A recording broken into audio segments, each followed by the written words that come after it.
Thanks for joining us in this midday bilingual newscast on Equinox Television Live from our headquarters in Cameroon's economic capital, Douala.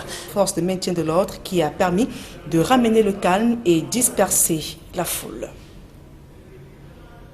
Écoutons à présent cette réaction d'André Blaise et Sama qui revient sur ses motivations de ce matin. Si nous chantons au Cameroun berceau de nos ancêtres, pourquoi avoir honte de nos ancêtres? Moi, je serais content d'être ici avec le monument de Douala Mangabel. Ça ne me dérangerait pas. C'est à nos papas d'être très nationalistes et de comprendre que la profondeur du nationalisme, la raison nationaliste doit être au-dessus de la raison tribaliste ou le repli identitaire. Nous sommes en train de parler de vivre ensemble à 7 jours de l'unité nationale. Il y a un véritable problème de la méconnaissance de ce vivre ensemble. Vivre ensemble, ça veut dire qu'on peut mettre le monument de Douala Mangabel chez les Bamileke, on peut mettre le monument de Oumyobé partout où besoin se fera sentir. On n'a pas de distinguo à faire. Et peut-être qu'il y avait une soif, et moi j'assimile cela à ça. Il y a une grande soif du peuple camerounais à connaître ses valeurs, à honorer ses ancêtres. Et les habitants de la ville de Douala, acteurs de la société civile et même hommes politiques, s'indignent contre la destruction du chantier de construction de la stèle Oumyobé par les fils et filles du canton Bel au moment où le vivre ensemble est plus que jamais d'actualité. Au Cameroun, sur les réseaux sociaux et même dans la presse, les réactions condamnent le geste. Flavien Valondongo. La destruction du chantier du lieu où devrait être érigée la stèle du nationaliste Ruben Oumyobé par les fils et filles du canton Bel à Douala suscite des réactions au sein de l'opinion publique. Nous avons pu vivre avec stupéfaction la destruction du chantier de construction d'une stèle en la mémoire de Ruben Oumyobé, et ceci par certains chefs traditionnels. Mais nous regrettons cet acte au moment où jamais le vivre ensemble est d'actualité. Cet acteur politique s'insurge contre la méthode utilisée par la descendance du roi Bel pour dénigrer la mémoire de Ruben Oumyobé. Peut-être aussi que la démarche n'a peut-être pas été bonne. Donc nous regrettons l'action menée par ces autorités traditionnelles. À elles de nous dire quels sont les fondements de leur action. Sur les réseaux sociaux, les réactions sont de divers ordres pour décrier cette manière de torpiller le vivre ensemble si cher au régime de Yaoundé. Dans les tabloïds et précisément la Nouvelle Expression, Albert Zongan, homme politique, révèle que le chien a mordu son maître. Selon lui, le peuple bassin paye ainsi le prix de sa générosité pour avoir accueilli avec joie le peuple Sawa à Douala. Peter William Manjo, député à l'Assemblée nationale, pense que les Bels ont offensé Ruben Oumyobé en refusant l'érection de sa stèle au lieu du carrefour mobile Ndjonjo à travers la destruction du chantier. L'activiste Sama, l'un des précurseurs du projet, n'en dit pas moins. Moi, je ne peux pas chercher à ressembler au chef du canton Bel qui agit de la sorte. Non, j'aurais souhaité qu'il aille peut-être fabriquer le monument de Douala Mangabel et qu'il le pose comme j'ai posé le monument de John Goufoncha qui a connu un triste sort. Ne soyons pas la honte de notre génération. Au moment où on parle du repli identitaire, c'est important que nous soyons aujourd'hui capables de transcender l'ethnie. Le repli identitaire, la raison ethnique ne peut pas être au-dessus de la raison de l'État.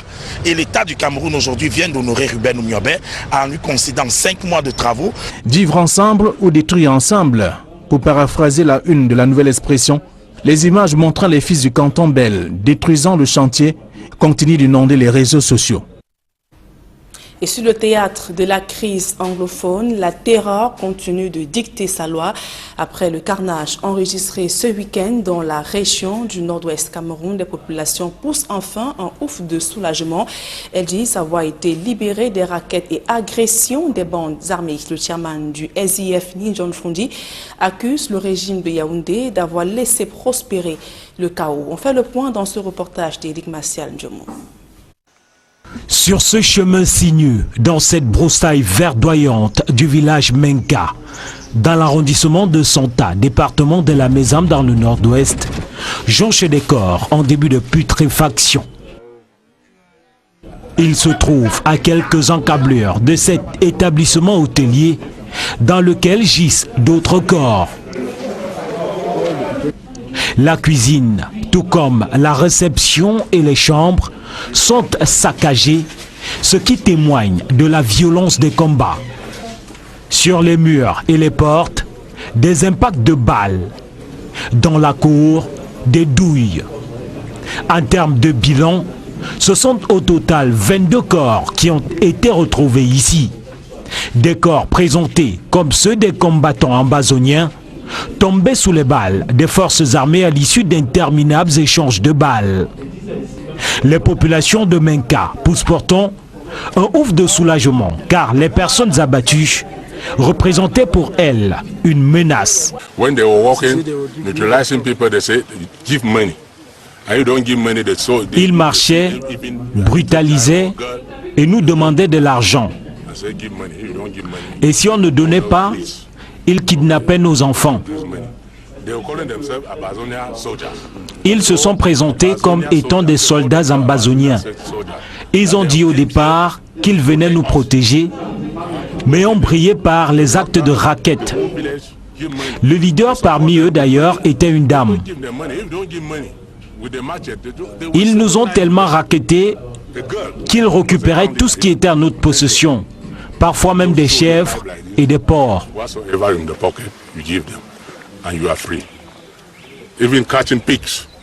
Ces personnes tuées sont pour certaines identifiées comme des habitants du village et des localités voisines. Si certaines ont pu s'échapper, d'autres blessés qui se sont rendus dans un hôpital de la place y ont été poursuivis et abattus selon les témoignages. Le propriétaire de l'établissement hôtelier, qui lui aussi revient de loin, dit avoir été menacé par ces sécessionnistes racketteurs.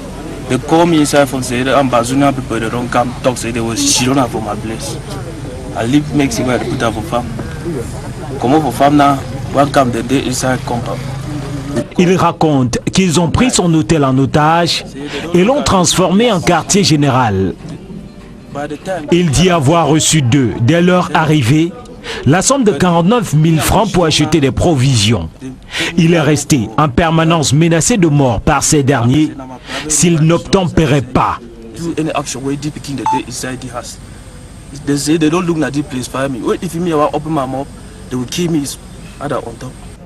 Malgré le soulagement de certains, cette riposte de l'armée a suscité une vague de condamnation au Cameroun et ailleurs.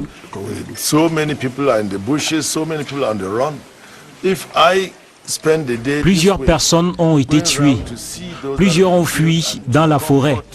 J'ai vu les corps et j'ai visité les familles des victimes. Des enfants innocents tués parce que certaines victimes étaient des innocentes qui ne faisaient pas partie du gang.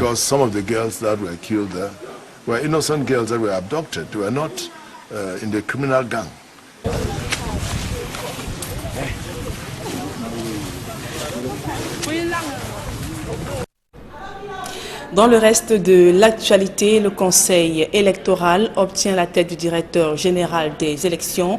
Après avoir dénoncé sa gestion calamiteuse et opaque, Abdoulaye Babalé a été limogé avant la fin de son mandat à la tête de l'ECAM. Le président de la République a tranché et Soussé Eric est le nouveau directeur général des élections. Il est nommé pour un mandat de 5 ans, éventuellement renouvelable selon le décret présidentiel. Le directeur général adjoint de l'ECAM est Abdoul Karimou. Et l'ECAM vient ainsi d'assister à l'arrivée d'un 3e directeur général des élections en 9 ans d'existence. Et en se débarrassant d'Abdoulaye Babalé, le chef de l'État Paul Biya confirme la crise permanente à l'ECAM, mais rien ne garantit au regard du passé de l'institution que l'arrivée d'un nouveau DG apportera une alchimie. Guy Zogo pour plus de précisions.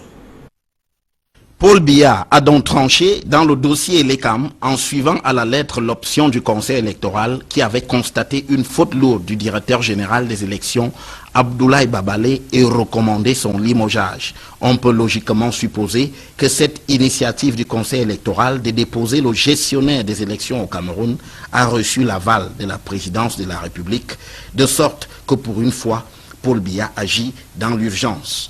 En effet, il est reproché à Abdoulaye Babalé sa gestion opaque et calamiteuse des ressources matérielles et financières pour reprendre les termes du Conseil électoral. À quoi s'ajoute en conséquence la démotivation généralisée des personnels de l'ECAM, outrés de ce que leurs cotisations sociales ne soient pas reversées à la Caisse nationale de prévoyance sociale. Si Paul Biya a promptement tapé du poing sur la table, loin de sa posture habituelle vis-à-vis des responsables de l'ECAM, le tintamarre qui en résulte écorne davantage la crédibilité de cette institution. Le renversement de l'ordonnancement ethnique en optant pour un ressortissant du Grand Sud, Éric Essousset, à la direction générale de l'ECAM, contre un ressortissant du Septentrion pour le rang de directeur général adjoint, Abdoul Karimou, va-t-il régler le problème? Nul ne le sait. Ce qu'on sait en revanche, c'est que l'ECAM est régulièrement secoué par des crises depuis sa création en 2006.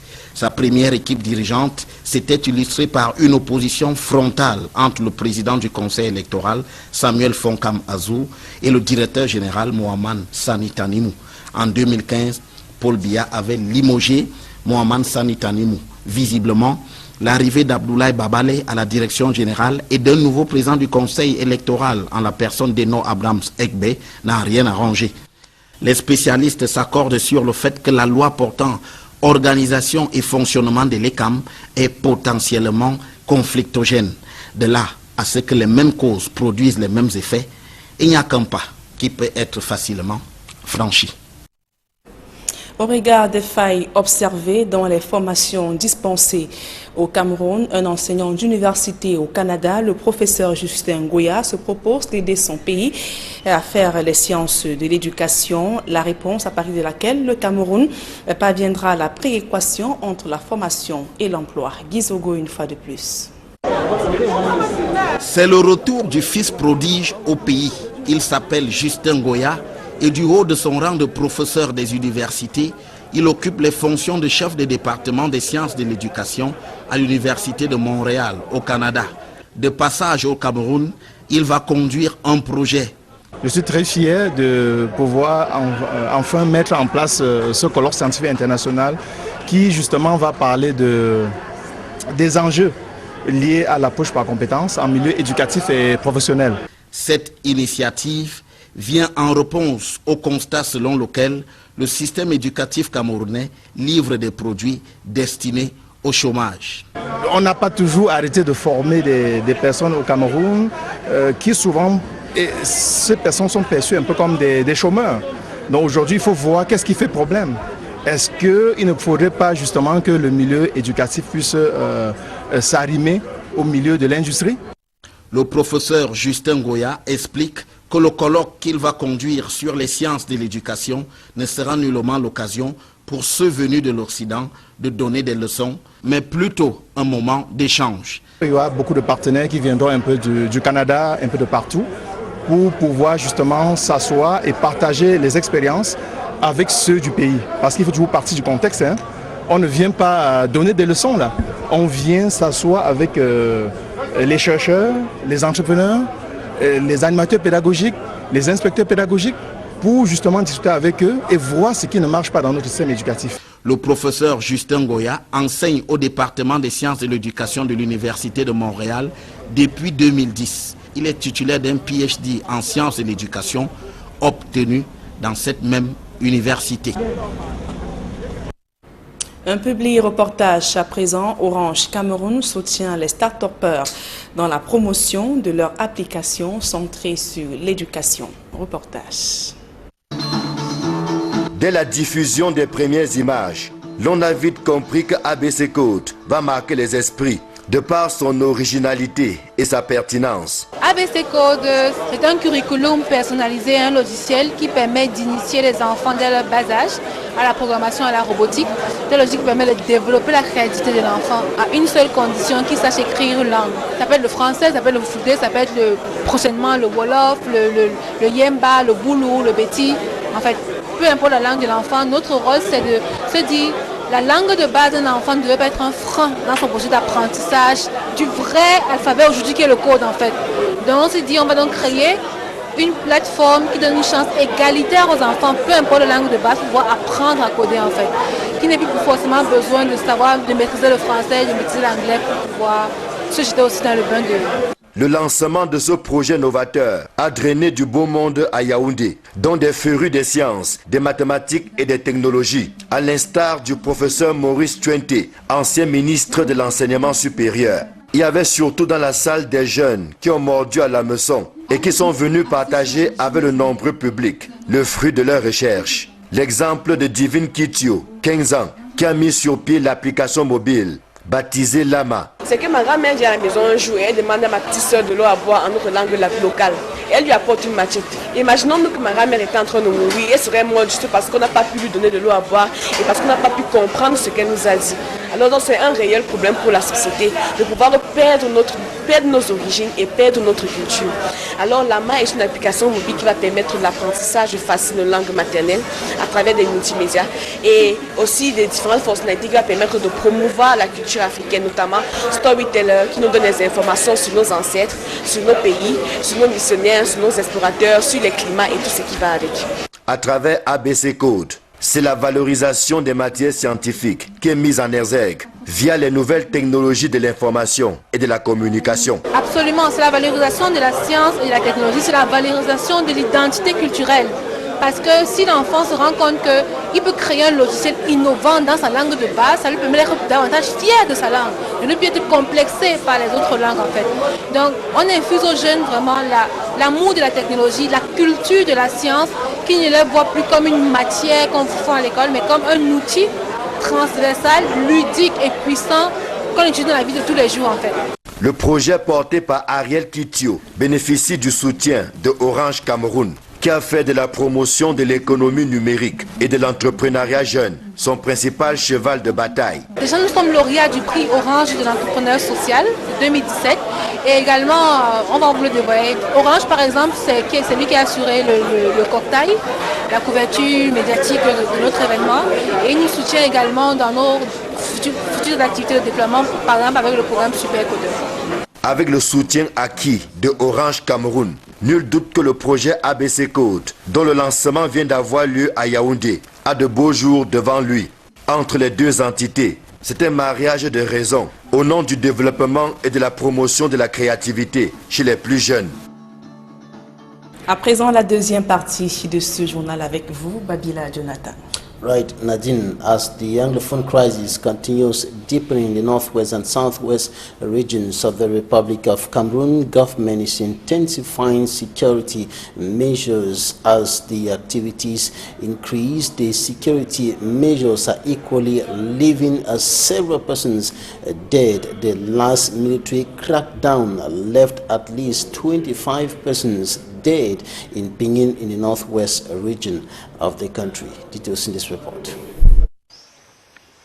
At least 25 alleged Ambazonian fighters gunned down in Menka, Pinyin subdivision, Mezam division, northwest region of Cameroon.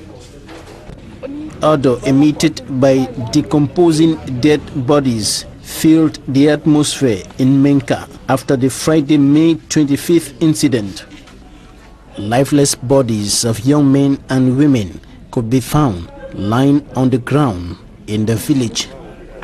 The news of the incident, which spread like wildfire, caused panic and confusion in Pinyin and the northwest region in general, and the northwest region as a whole.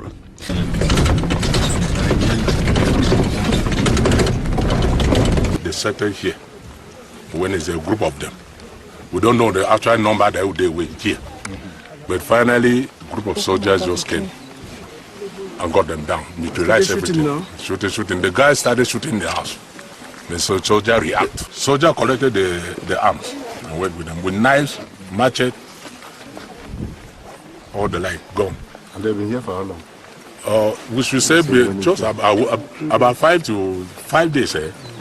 No, you said they came Wednesday. A week. They were moving all around the village. They were moving all around the village. Yes. Then not yet settled. Yeah, not yet settled. Please don't contradict things. Not yet settled. They settled here. While some of the villagers claimed they did not know of the existence of the gang, others say that the group, comprising of male and female members, went looting, kidnapping and extorting money from people at gunpoint. They were calling themselves Abazonia soldiers. So Abazonia soldiers, they call themselves Abazonia soldiers, that they have came here to protect us. We were with them. They work the whole village, give money. We support them with money. People give them money. If you don't give money with the machete, they will set a knife with them. A girl was a gang leader even. Just show you a knife like this, whatsoever in the pocket, you give them, and you are free. Even catching pigs. Some villagers told us that the suspected Ambazonian fighters abducted some youths and forced them to join the group, while others willingly joined the group. They escaped. The three of them escaped. 2 boys and 1 girl. They disappear. The leaders? The leaders, they All disappear. The leaders disappear. All those children neutralized here, they are just children around by the air. So even promised that they will join the Ambazonia soldiers. They came, they are children. And the national chairman of the Social Democratic Front, John Frundi, on a fact-finding mission to Benin, found out that some innocent persons were caught in the fire. Where so many people have been killed, so many people are in the bushes, so many people are on the run. If I spend the day this way, going around to see those that have been killed and to comfort members of the families, I think that comfort members of those innocent children that were caught in the crossfire, because some of the girls that were killed there were innocent girls that were abducted. They were not in the criminal gang. In total, at least 25 people were killed, 8 from Bali, 5 from Lower Benin, 1 from Jong, 5 from Buchi, and 1 from Mendankwe.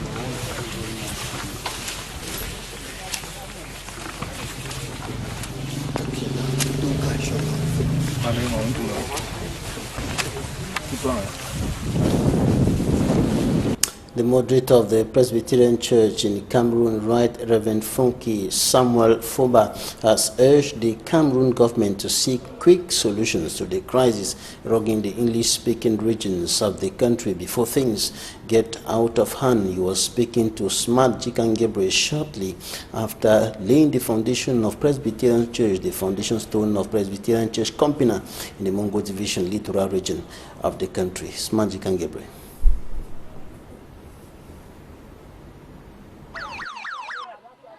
He was the August guest at Presbyterian Church Compina this Sunday. Right Reverend Funky Samuel Foba, PCC moderator, was to officiate at the foundation stone of the church. In the course of the divine service, the moderator didn't miss out on the current political instability in the 2 Anglophone regions. The moderator was very clear. We do not accept the killings going on both sides. We do not accept the killings of the military of this country. We do not accept the killings of the civilians in this country. We do not accept the burning down of places in this country. And the church stands for a united Cameroon, and we pray that the government of this country should hasten up and say something to put a stop to what is going on. The man of God says the killings are enormous. We are not satisfied that human life that is sacred, human life that is in the image of God, could be mutilated and shamefully brutalized the way we see on the social media. Right Reverend Funky Samuel Foba confirmed his availability and that of other Protestant churches alongside the Catholic to serve as mediator in the crisis if invited. The Baptists, the Presbyterians, and even all religions, including the Muslims, have the capacity to mediate in the present problems affecting Cameroon. Not only the problem in the Anglophone region, the problems in the northern part of our country by Boko Haram, and the problem in the east of our country caused by the refugees that coming from Central Africa. The churches are capable of doing that, but the churches cannot force themselves into mediating in these issues if the government of Cameroon will not call on board the churches to do so. As the crisis continues to deteriorate, Right Reverend Funky Samuel has this advice to the government. Remain in prayers and calling on the government of Cameroon to do whatever it takes to stop the crisis in this nation, in order that Cameroon will remain that peaceful nation. Cameroon will remain Africa in miniature. Cameroon will remain the haven of hope and peace to a fallen country like ours. To Protestant Christians, he tells them, my message to all Protestants is that we should remain a church together, marching on together as Protestants for the common good of the entire nation. And to the Protestants of the Anglophone extraction, I can only tell them that God is still on his throne, wherever they are in the bushes and wherever they are in their miseries and pain. Let them continue to hope in the Lord. Let them remain on their knees, because God's time is the best. It was one of the rare outing of the PCC moderator who was recently appointed as the president of the All Protestant Churches, SEPCA, on the Anglophone crisis that has caused this far enormous damages to families in the two speaking English regions. The divisional officer for Limbe 1 subdivision in the southwest region of Cameroon has said the town is not a hideout for secessionists. He made this clear to inhabitants of his administrative unit, urging them to fish out and report all suspects to security and defense forces. He was speaking during the installation of the maiden traditional ruler of Livanda village, and a Limbe-based correspondent has the details in this report. Livanda, a cosmopolitan village in the heart of the city of Limbe, with more than 3,000 persons in population, is one of those villages that has been extinct. The first ever gazetted chief, Motia Matthias Motia, led to rest the chieftaincy squabbles that has for some time ongoing, reason behind the jubilation of the indigenous people, whom once more will say, and I quote, "We have a village." We pray God to enable us, give us the strength to work with the people in unity and peace. And we believe that with all the challenges within the Livanda village, the resources that we have, we are going to manage it adequately. In his message to the new chief, the divisional officer for Limbe 1 subdivision, Epala Serafeng, in very strong word, instructed the chief to report suspected persons within the village as measures to combat the Anglophone crisis. Livanda village should not be a hideout for secessionists who, without any feeling, are causing a lot of terror in the Northwest and Southwest region in general, and Faku division in particular. But what is expected from the chief? The people have this to say. We expect him to be a person who can assemble people together, work in peace and work in collaboration with the administration. We expect much from him, and we know he's equal to the task. The president made the chief continue to work with the people there. The thing that we every do for the people, they may no favor to them. Because in that spirit of development, we continue to just become community. The ceremony was equally an arena for the display and showcasing of the rich culture of the Bakweri people.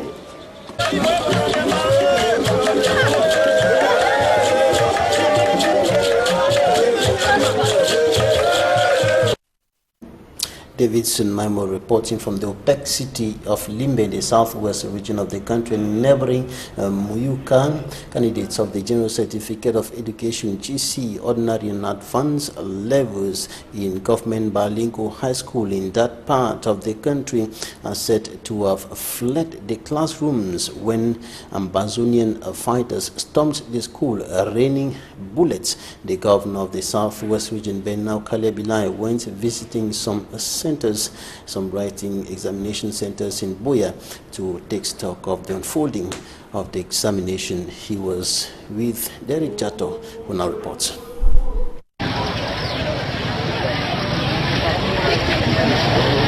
These are the 2018 General Certificate of Education candidates heading to the accommodation centers for the written part of the examinations. It is day one of the 2018 session, and most candidates are not in their school uniform for security reasons. The road to this institution is exceptionally very busy because all the centers around here have been transferred to the said school for security reasons, and for the fact that the name of the said institution is not mentioned here is also a security measure. But we are in Buea, the Southwest Regional Capital. The region is having 48 accommodation centers and 39,000 candidates are expected to sit in for the exams this year.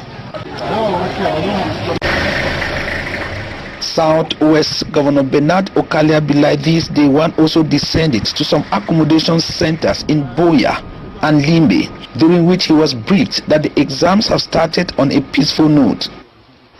Appreciations are very good appreciation. We want to congratulate the organizers and thank the security forces and the parents too for what they have been doing for this first day. We want to tell them to continue because those are our children. We must take care of them. They are preparing for their future, and we should not allow anybody to try to jeopardize their future. Buea and Limbe might have scored 90% this day one, but that was not the case in Muyuka, a subdivision in Fako Division. The loan center in Muyuka subdivision was transformed into a gun battleground, forcing students to abandon their scripts and escape for safety. Reports say the gun battle between the Ambazonian Defense Forces and security forces lasted for over 1 hour, and the afternoon session never took place in Muyuka subdivision. And in many parts of the French-speaking areas of Cameroon, the number of students who are taking part in this session of the General Certificate of Education, both ordinary and advanced levels, have increased as a result of the movement of some students from the northwest and southwest regions who fled violence and went to other parts of the country to continue. And this was the case, of course, here in the littoral region of the country. Reporter Innocent Aze went through some centers and actually noticed that there was an increase in the number of candidates taking part. Monday, May 28 was day one of the 2017-2018 session of the General Certificate of Education examination across Cameroon. In centers here in Douala Littoral region, some students like this one were threatened by fear. My name is Kiambon Quinivan Changfon. It's true that I had tension in me when I came in the morning because actually it's my first time to write. So when I came, I had a little bit of fear, but I remember they told us when we want to write, we shouldn't have fear in us.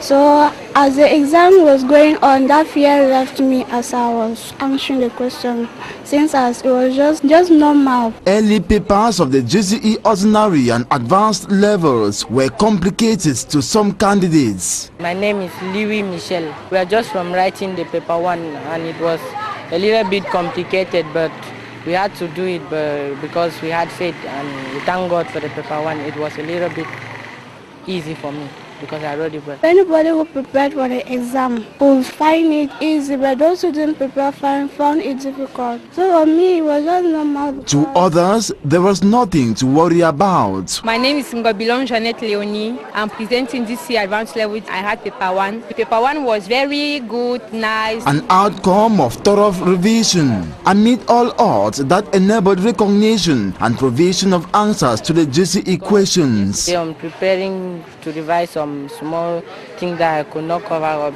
The current went, but when I read those questions, I could reason it out. Some of the centers accommodated students from the troubled northwest and southwest regions who fled the Anglophone crisis that has disrupted education. Since I came here, at least change of environment. I have new friends and I'm used to now with the environment, so I have no difficulties. I'm a little bit relaxed. According to a chief of center, Gimdo Gilbert, the candidates are treated equally. He also indicated that the number of candidates writing in his center has doubled as compared to last year due to the socio-political impasse. Last year we had a little above 1,000 candidates in this center, which means that there is an increment of close to 700 candidates. It's coming from the English-speaking regions, from the statistics we have. To him still, the GCE unfolded void of any hitch, but for the fact that 2 ordinary level candidates were absent on day 1 and 3 for advanced levels. We had 448 candidates that were to sit in for economics ordinary level general. This morning we registered 2 absences, so effectively 446 sat in for the exams. At advanced level we had 203 candidates who were to sit in for economics paper 1 advanced level general. We registered 3 absences, so effectively 200 candidates wrote the exams, and I think that it's a very happy note. Chiefs of centers and other examiners pray the GCE ends well, with candidates reaping colorful results that will catapult them to the next level of their education. And we wrap up this edition of the news with this information in brief concerning the President of the Republic of Cameroon, Paul Biya, who has sacked the Director General of Elections, Abdoulaye Babali, said to have been dismissed for poor management of electoral issues, and a specialist in elections who has been in duty at the Ministry of Territorial Administrations, Eric Esuzi, is now the new Director General of Elections at Elections Cameroon. And that's it for this edition of the news. Thanks for staying with us. Nadine. Yes, Babila, Jonathan. Fin de ce journal. Mesdames et messieurs, merci pour votre aimable attention.